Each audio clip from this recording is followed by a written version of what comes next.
Hey, what's up, everybody? This is Steven with Ever Hobbies and More, back at it again with another video. So this time I got something cool. A lot of I've seen a lot of videos on YouTube recommending this truck. Even though it is a beginner's truck, it's a pretty good truck for the price. From obviously what I've been seeing on a lot of these reviews and stuff. So I went ahead and pulled the trigger and I got one. So if you guys don't know what it is, I'm about to show it to you. Check her out. There she is. That's right, everybody. It's an Arrma granite voltage. Very simple two-wheel drive monster truck. Coming in at just under $100. So it is a very inexpensive hobby grade Arrma truck. It is two-wheel drive. It is brushed. It is the RTR version, so it is ready to run. And so I thought I'd just do a quick video, slight unboxing. I kind of already did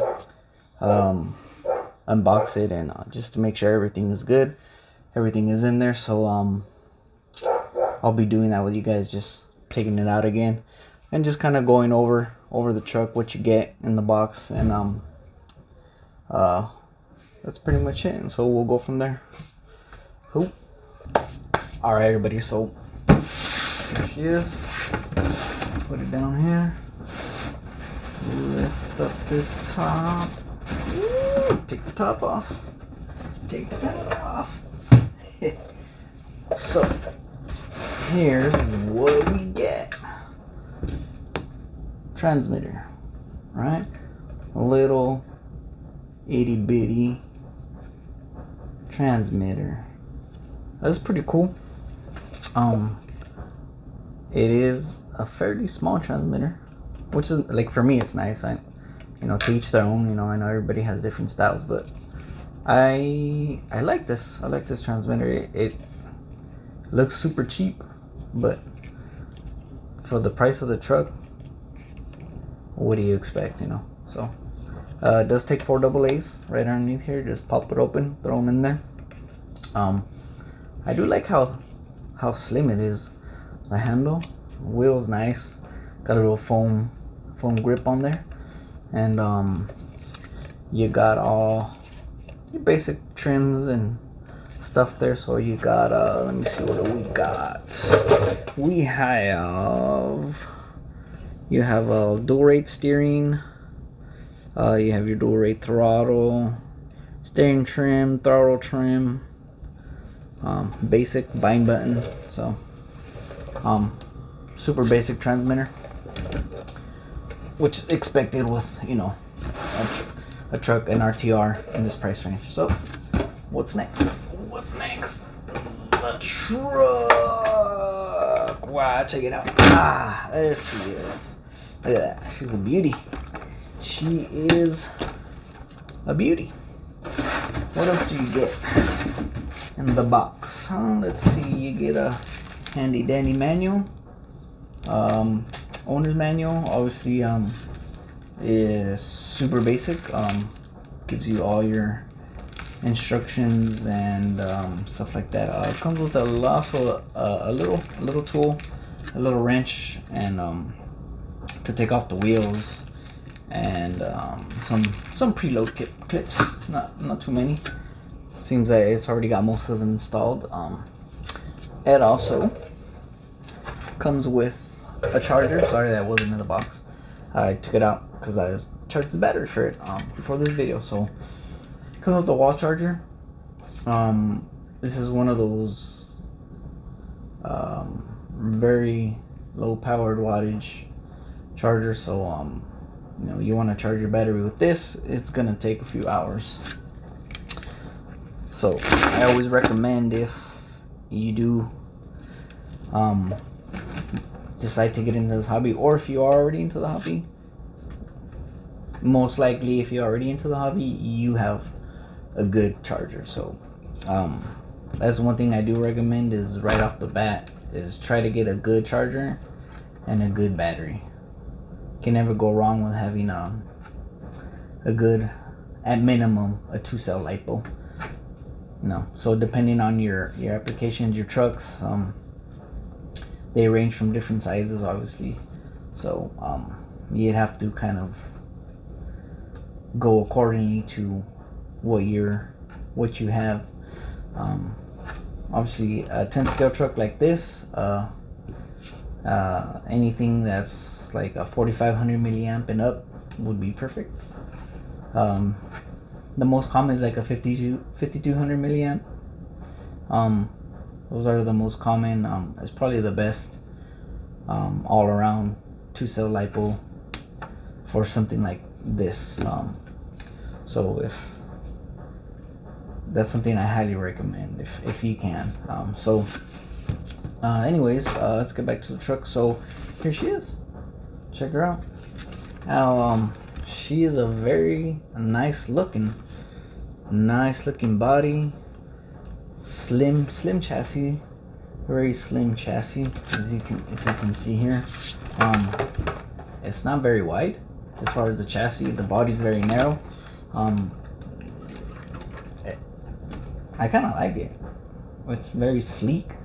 The Lexan body is actually pretty nice. There's a lot of Arrma emblems on there, and it's molded on there. It's not just a sticker, there's some mold on there. So it's pretty nice body. As far as durability, now I don't know, we'll see how it holds up, but just on looking at it, it looks pretty cool. Even got a nice little license plate back there, if you can see. So that's pretty cool. I don't know if you can see, but is that okay? It's a little racing sticker, 68. Thought it said 69 for a second there. But it's even got a little gas cap sticker, if you can see, right here somewhere. There it is. So cool. And yeah, so that's pretty much the outside of the truck.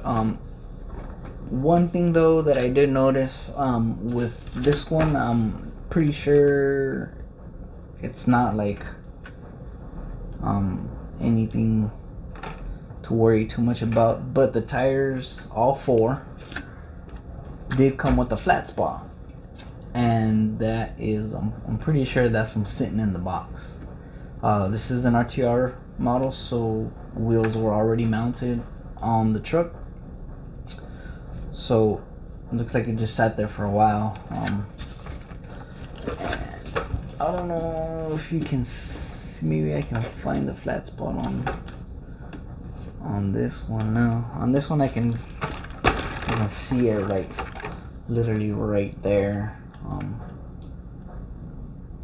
I don't know if you guys can see that or not, but it's pretty flat right there. But yeah, anyways, I mean, whatever it is, what it is. I'm pretty sure with some running time, that'll kind of work itself out. And yeah, so black wheels look pretty nice. Tires are already glued on, so you don't gotta worry about that. So let's take the top off. Take it off. All right, there's the top. And there she is. RTR. So you can tell how thin and narrow this chassis is, which is, like I said, pretty unique, pretty cool for this truck. So now I'll give you guys a better look. Give me a second, I'll move the camera around, and then we'll get back at it. Alright guys, we're back at it. So hopefully this gives you a better angle here at the so you can see the truck, everything that's going on here. Move that over there, so I don't want to knock it over. Get this back out of the way. So there it is. As you can see now, this first impressions when I first opened this up and checked it out. The plastic all over. I mean, it's like plastic everywhere. It looked like really shiny and cheap, so I was like a little concerned. But I mean, all the videos I've seen on this thing seems pretty durable, so looks can be a little deceiving, I guess, on that part. But the rear shock is already leaking. I can already see oil coming out, so I'm not sure what's up with that. If that's common on these Arrmas, on these plastic shocks, but this is completely plastic, so the only thing that's metal on this, I believe, is the shaft, the shock shaft there. So everything else is plastic body, plastic caps, all plastic. So it is what it is for the price point. Like I said, I can't complain. I'll see if I can what I can do about that leaky shock. One other thing is, though, I don't know if you can hear that. Yeah, I'm not sure what's up with that. I don't know if that's the springs or the shock itself, but it's pretty noisy. Front is a lot stiffer than the back. The back feels really nice. So that's that. What else? It is a 2-wheel drive, so no 4-wheel drive components up here, no center drive shaft and all that stuff. So very simple, which means if I break something, it's just, you know, easily fixed. Also, since it's only 2-wheel drive, that means I don't have any drive train up here in front, which means less moving parts, less things to break. So that's a plus. It is a brush system, so you do have a 540, I believe. I want to say it's a 20 turn, 20 or 27. I believe it's a 20 turn. So it's a 20 turn brushed motor. I believe this is a 40 amp all-in-one ESC, so that means it is a ESC.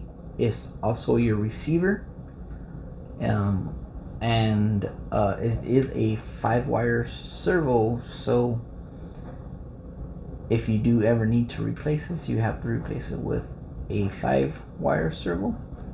But if you do want to upgrade this, you will need to also upgrade your ESC and add a receiver, because you would have to change your transmitter, because this is an all-in-one. So that's the only downside to these systems.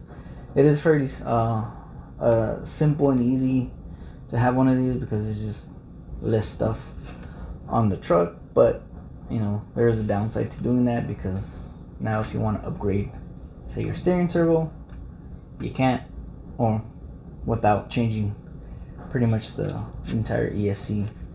So you would have to need, you would need a ESC, a receiver, a transmitter to change any of these components here, which would be the servo or the ESC.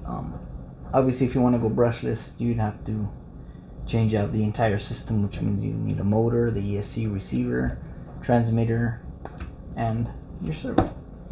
But if you like them stock the way they are, then we don't really need to do anything. If you want, you can swap out the motor, as long as it's another brushless motor, or sorry, a brushed motor.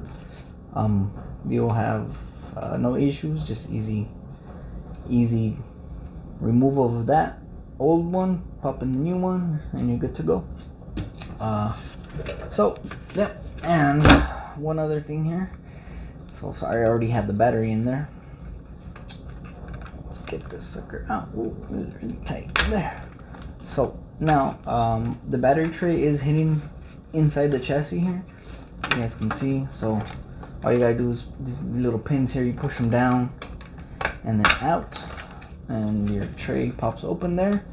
And there is like this weird, I don't want to say weird, but it's like something different there. It's like a little tray here Now this tray, I believe in the older versions of this voltage here, it came equipped with some lithium ion cells, so that's why you have these round holes here. Basically you would just slide them in there and they would act as your battery. I believe it came with 2, and if you want you could add more, up to I believe 1, 2, 3, 4, 5, 6 cells. To give you, it doesn't give you more power, it just gives you longer run times. But I think they went away from that in these newer models, on the newer versions, and they just gave you a 1800 milliamp nickel metal hydride battery. So it is a 7.2 volt battery pack, and yeah, so you get that, and you get the wall charger to charge this battery, which is like I said, for the price point, it's all good because they give you everything you need to just plug her in and, you know, have some fun. So can't complain. That's pretty cool. There is some orientation arrows on this tray, so you know in which direction to put it back in. Battery just kind of goes in there, and these nickel metal hydride 7.2 volt battery is not that big. It's pretty much like a standard size of 1800 milliamps, so it's not like, you know, very thick or anything, so it fits really nice in there. Now this system does come Lipo ready. There is a little jumper here, you just swap it to the Lipo, and you're good to use the Lipo battery. If you're new to the hobby and you don't know what a Lipo battery is, highly recommend it, especially for any RTR or any rig for that matter. So for instance, I have these cheap I don't even know what they're called, gold DAT 2-cell 5200 milliamp ADC Lipos. I don't know, I think this thing cost me like 16 bucks, 17 bucks, and it is a hard case. It's got some weight to it, so I know it's not too cheap, but they are very inexpensive, and I've had nothing but good luck with these batteries. So if you can, I would recommend, at least before you do anything else, first upgrade, get a Lipo pack if you don't have one. And the good thing about these 2 cells is it looks like they fit directly in there. So now, because this is a hard case, it is a little bit thicker than if it were just a normal soft case. So you might have an issue fitting it in there. You just kind of have to, might be a tight fit, you know, but or you can do it maybe even without the tray. That'll probably make it easier, and just slide it in there. Yeah, so anyways, but you get this, so it is what it is, and this will fit right in there, no problems, no issues, just like that. There is a little slot here, and there's a little slot right here for your wires to come through. Clip that back on and plug it in, and she's ready to go. It's that simple. So yeah, I mean, all in all, it is looking like a pretty decent hobby grade rig. Like I said, sub $100, you can't beat it. It is 2-wheel drive.